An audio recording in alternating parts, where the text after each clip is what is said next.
नमस्कार। चीन के एनर्जी सेक्टर में आप देखें तो काफी कुछ चल रहा है आजकल, है ना? बड़े बदलाव हो रहे हैं। हाँ बिल्कुल। तो आज हम इसी पर थोड़ी गहराई से बात करेंगे।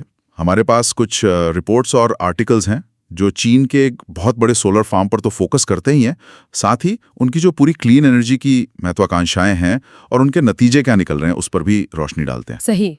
तो हमारा मकसद क्या है? इन स्रोतों से हम ये समझने की कोशिश करेंगे कि भाई चीन इतनी तेजी से, इतनी आक्रामकता से सौर ऊर्जा क्यों अपना रहा है। ये जो बड़े बड़े प्रोजेक्ट्स बन रहे हैं, इनके पीछे क्या है? क्या कुछ ऐसे नतीजे भी हैं जिनकी उम्मीद नहीं थी? और सबसे जरूरी, भविष्य के लिए इसके क्या मायने हैं, मतलब ऊर्जा उत्पादन और पर्यावरण दोनों लिहाज से। तो चलिए शुरू करते हैं इसे समझना। बिल्कुल। और ये समझना जरूरी है, जैसा आपने कहा, कि ये सब चीन के बड़े लक्ष्यों का हिस्सा है। ऐसा नहीं कि बस सोलर फार्म बन रहे हैं। उनका मेन फोकस है उत्सर्जन कम करना और अपनी एनर्जी सिक्योरिटी, मतलब ऊर्जा सुरक्षा, बढ़ाना। तो ये सोलर का जो एक्सपेंशन है वो इसी बड़ी पिक्चर का एक अहम हिस्सा है। अच्छा, तो सबसे पहले बात करते हैं उस विशालकाय सोलर फार्म की, किंगहाई प्रांत में जो बन रहा है। जरा सोचिए, 70 लाख 7 मिलियन से ज्यादा सोलर पैनल एक ही जगह पर। ये आंकड़ा ही मतलब दिमाग घुमा देता है। हाँ, ये स्केल तो वाकई बहुत बड़ा है। और कहा जा रहा है कि जब ये पूरा चालू हो जाएगा तो करीब 50 लाख घरों को बिजली दे पाएगा, मतलब एक बड़े शहर जितनी बिजली। बिल्कुल। और रिपोर्ट्स बता रही हैं कि काम बहुत तेजी से चल रहा है। करीब 2/3 जमीन पर तो पैनल लग भी चुके हैं। हाँ, और जो हिस्से तैयार हो गए हैं उनसे बिजली बननी शुरू भी हो गई है। तो ये सिर्फ कागज पर नहीं है, असल में हो रहा है। ये वाकई एक बहुत महत्वाकांक्षी प्रोजेक्ट है। हाँ, और यहीं पर एक काफी दिलचस्प और अप्रत्याशित चीज सामने आई है। देखिए, ये इलाका जो है किंगहाई का पठार, ये मूल रूप से एक सूखा रेगिस्तानी जैसा इलाका है। ठंडा रेगिस्तान कह सकते हैं। हाँ, ऊंचाई पर है काफी। बिल्कुल। लेकिन हुआ ये कि इन लाखों पैनलों ने अनजाने में ही सही वहां के इकोसिस्टम पे, मतलब पर्यावरण पर, एक पॉजिटिव असर डाला है। अच्छा, वो कैसे? देखिए, पैनल जमीन पर छाया करते हैं, है ना? तो इससे जमीन से पानी का जो वाष्पीकरण होता है वो कम हो गया। और दूसरा, ये हवा की रफ्तार को भी थोड़ा रोकते हैं जमीन के पास। तो इससे मिट्टी का कटाव कम हुआ, धूल कम उड़ी।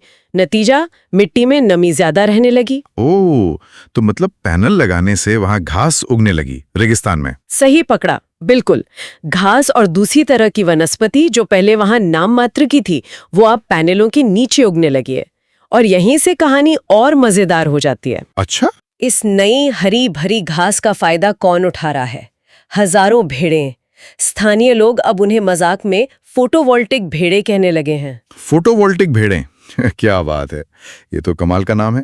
ये तो एक बेहतरीन उदाहरण है कि कैसे टेक्नोलॉजी और प्रकृति एक साथ काम कर सकते हैं, वो भी अनजाने में। निश्चित रूप से। और हेनान प्रांत के जो ऊर्जा प्रशासन के प्रमुख हैं, वांग अनवेई, वो इसे एक जीत जीत की स्थिति, यानी विन विन सिचुएशन कह रहे हैं। उनके मुताबिक ऊपर पैनल बिजली बना रहे हैं, नीचे घास उग रही है और बीच में गांव वाले अपनी भेड़ें चरा पा रहे हैं। तो ये आर्थिक रूप से भी फायदेमंद है और पर्यावरण के लिहाज से भी। ये दिखाता है कि ऐसे बड़े प्रोजेक्ट्स के ऐसे साइड बेनिफिट्स भी हो सकते हैं जिनकी हमने शायद कल्पना भी न की हो। ये तो वाकई एक बहुत सकारात्मक पहलू है। लेकिन कहानी सिर्फ किंगहाई की नहीं है ना।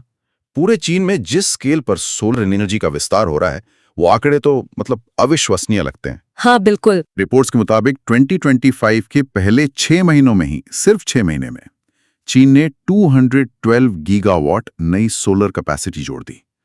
212 गीगावाट।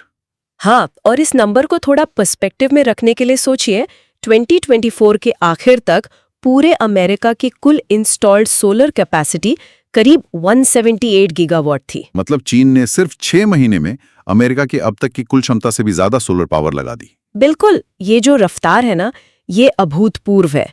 दुनिया में कहीं और ऐसा नहीं हो रहा है इस स्केल पर। ये तो सचमुच हैरान करने वाली बात है। और जाहिर है, इतने बड़े बदलाव का असर तो दिखेगा ही। बिल्कुल दिखेगा। और एक बहुत ही, आप कह सकती हैं, ऐतिहासिक पड़ाव आया है। पहली बार चीन के इतिहास में सोलर और विंड एनर्जी दोनों को मिलाकर जो बिजली बनी, वो हाइड्रो पावर यानी पन बिजली से ज्यादा हो गई। ओह, ये तो बहुत बड़ी बात है। हाइड्रो पावर तो पारंपरिक रूप से सबसे बड़ा रिन्यूएबल सोर्स रहा है। हाँ, हमेशा से। तो ये जो बदलाव है ये चीन के एनर्जी मिक्स में एक बुनियादी शिफ्ट का संकेत है। ये दिखाता है कि रिन्यूएबल एनर्जी, खासकर सोलर और विंड, अब सिर्फ साइड प्लेयर नहीं है, वो मेन स्ट्रीम में आ रही हैं बहुत तेजी से। और इसी से जुड़ी एक और चौंकाने वाली बात है, 2025 की पहली छमाही में चीन में बिजली की मांग बढ़ी करीब 3.7%। अब आमतौर पर जब डिमांड बढ़ती है तो कोयला ज्यादा जलता है और उत्सर्जन बढ़ता है। हाँ, यही होता है अक्सर। लेकिन यहाँ उल्टा हुआ, मांग बढ़ने के बावजूद चीन का कार्बन उत्सर्जन कम हुआ। ये कैसे हुआ? ये थोड़ा समझने वाली बात है। ये वाकई में बहुत महत्वपूर्ण पॉइंट है और centre for research on energy and clean air यानी CREA के एक एनालिस्ट हैं लॉरी माइलेविर्टा, वो इसी पर जोर देते हैं। उनका कहना है कि ये जो उत्सर्जन में कमी आई है ये सिर्फ इसलिए नहीं कि इकोनॉमी स्लो हो गई या ऐसा कुछ, बल्कि ये चीन के उत्सर्जन में एक संरचनात्मक गिरावट है, स्ट्रक्चरल डिक्लाइन। संरचनात्मक गिरावट, इसका मतलब क्या हुआ? क्या ये परमानेंट है? संरचनात्मक का मतलब है कि ये कमी अर्थव्यवस्था के ढांचे में हो रहे बदलाव की वजह से आ रही है, खासकर एनर्जी सेक्टर में। कोयले की जगह सोलर और विंड तेजी से ले रहे हैं, तो ये किसी बाहरी अस्थायी वजह से नहीं है, बल्कि सिस्टम बदल रहा है। अच्छा। और ये इसलिए बहुत बड़ी बात है क्योंकि दुनिया भर में ये माना जाता है कि आर्थिक विकास के साथ कार्बन उत्सर्जन बढ़ता ही है। इसे डीकपलिंग कहते हैं, विकास और उत्सर्जन को अलग करना। अगर चीन वाकई में ये करने में कामयाब हो रहा है तो ये ग्लोबल क्लाइमेट एफर्ट्स के लिए एक बहुत पॉजिटिव साइन है। ये दिखाता है कि आप उत्सर्जन घटाते हुए भी विकास कर सकते हैं। ये तो काफी दिलचस्प है। मतलब एक नए दौर की शुरुआत हो सकती है।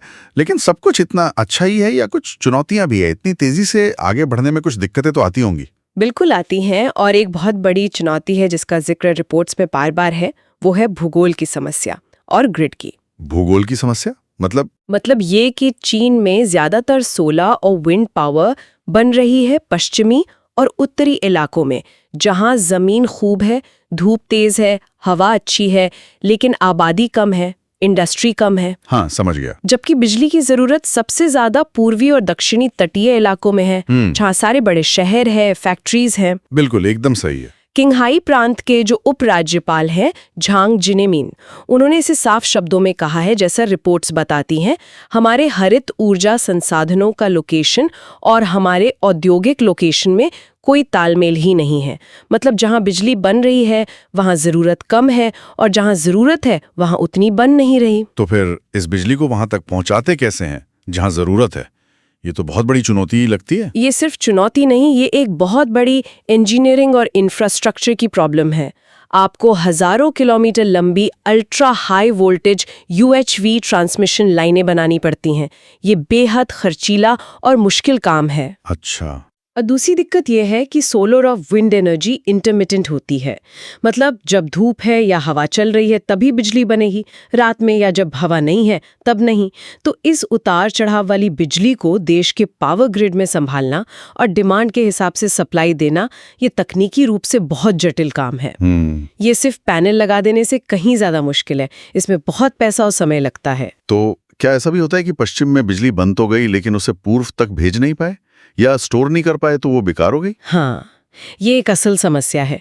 इसे कर्टेलमेंट कहते हैं। मतलब उत्पादन क्षमता है लेकिन ग्रिड उसे ले नहीं पा रहा है या ट्रांसमिशन लाइनें फुल हैं। चीन इस समस्या से जूझ रहा है और इसे कम करने के लिए ग्रिड को मजबूत करने पर भारी निवेश कर रहा है।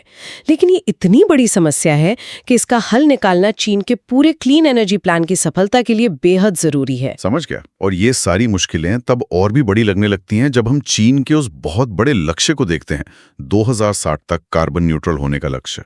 हाँ, कार्बन न्यूट्रलिटी मतलब जितना कार्बन उत्सर्जन करेंगे उतना ही सोखेंगे भी, ताकि नेट इफेक्ट जीरो हो। ये बहुत ही महत्वाकांक्षी लक्ष्य है और लॉरी माइलीवेटा का जो विश्लेषण है वो बताता है कि इस लक्ष्य तक पहुंचने के लिए चीन को करना क्या होगा। क्या कहता है उनका विश्लेषण? क्या आंकड़े हैं?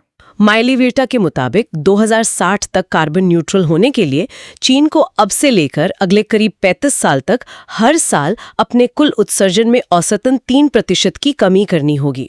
हर साल 3% की औसत कमी, लगातार 35 साल तक। ये सुनने में इतना मुश्किल लग रहा है। क्या ये मुमकिन है? ये बहुत बहुत ज्यादा चुनौतीपूर्ण है, इसमें कोई शक नहीं। दुनिया की किसी भी बड़ी अर्थव्यवस्था ने इतने लंबे समय तक इतनी तेजी से लगातार उत्सर्जन कम नहीं किया है। यह सिर्फ बिजली बनाने के तरीके बदलने से नहीं होगा। इसके लिए ट्रांसपोर्ट, इंडस्ट्री, खेती, बिल्डिंग्स, मतलब अर्थव्यवस्था के हर सेक्टर में बहुत गहरे बदलाव करने होंगे। और माइले बेटा इस पर भी जोर देते हैं कि चीन को जितनी जल्दी हो सके उस 3% कमी वाले रास्ते पर आना होगा। मतलब देरी करने की गुंजाइश बहुत कम है। हर साल जो देर होगी वो लक्ष्य को और मुश्किल बना देगी। ये जो तात्कालिकता है ये दिखाती है कि भले ही हाल की तरक्की जैसे सोलर का रिकॉर्ड विस्तार और उत्सर्जन में गिरावट काफी प्रभावशाली है, लेकिन मंजिल अभी बहुत दूर है और रास्ता बहुत कठिन है, खासकर जब ग्रिड जैसी बुनियादी चुनौतियां अभी भी मुंह खोले खड़ी हैं। बिल्कुल, ये यही दिखाता है कि टेक्नोलॉजी में आगे बढ़ना और बड़े लक्ष्य तय करना एक बात है, लेकिन उन्हें जमीन पर उतारने के लिए आपको मजबूत इंफ्रास्ट्रक्चर चाहिए, सही नीतियां चाहिए और लगातार कोशिशें करनी पड़ती हैं। चीन का क्लीन एनर्जी का भविष्य काफी हद तक इस पर निर्भर करेगा कि वो उत्पादन और खपत के बीच की ये जो दूरी है और जो तकनीकी मुश्किलें हैं उनसे कैसे निपटता है। तो अगर हम आज की बातचीत को समेटें तो हमने देखा कि चीन किंगहाई में एक बहुत बड़ा सोलर प्रोजेक्ट बना रहा है, जिसके कुछ अनपेक्षित लेकिन अच्छे साइड इफेक्ट्स भी हैं, जैसे वो फोटोवोल्टिक भेड़ें। हाँ। और पूरे देश के लेवल पर देखें तो चीन ने सोलर कैपेसिटी में रिकॉर्ड तोड़ बढ़ोतरी की है, इतनी कि विंड के साथ मिलकर इसने पहली बार हाइड्रो पावर को पीछे छोड़ दिया है। ये एक ऐतिहासिक मोड़ है। बिल्कुल, और इस बढ़ोतरी का असर उत्सर्जन में गिरावट के रूप में दिख रहा है, जिसे एक्सपर्ट सिर्फ अस्थायी नहीं मान रहे हैं बल्कि कह रहे हैं कि ये संरचनात्मक गिरावट हो सकती है। मतलब अर्थव्यवस्था के डीकार्बनाइजेशन की तरफ एक अहम कदम। लेकिन वो बड़ी चुनौती अपनी जगह कायम है। पश्चिम में बन रही बिजली को पूर्व के शहरों और इंडस्ट्री तक कैसे पहुंचाया जाए, ग्रिड की प्रॉब्लम। हाँ, और इन सब के ऊपर वो 2060 का कार्बन न्यूट्रलिटी का पहाड़ जैसा लक्ष्य है, जिसे पाने के लिए अगले 3.5 दशक तक हर साल उत्सर्जन में बड़ी कटौती करनी होगी, और वो भी लगातार, जिसकी शुरुआत अभी से करनी जरूरी है। सही कहा। तो ये सब हमें दिखाता है कि चीन एक बहुत बड़े एनर्जी ट्रांसफॉर्मेशन के बीच में है। इसमें संभावनाएं बहुत हैं, पर चुनौतियां भी उतनी ही गंभीर हैं। आगे की सफलता इस बात पर टिकी है कि वो इन चुनौतियों, खासकर ग्रिड इंटीग्रेशन और एनर्जी ट्रांसपोर्ट की समस्या को कैसे सुलझाते हैं। ये सब वाकई सोचने पर मजबूर करता है। अगर हम भविष्य की तरफ देखें तो ये सवाल उठता है कि चीन ये जो दूरी है, जहां बिजली बन रही है और जहां इस्तेमाल हो रही है, इस भौगोलिक और तकनीकी दूरी को पाटने के लिए आगे क्या करेगा?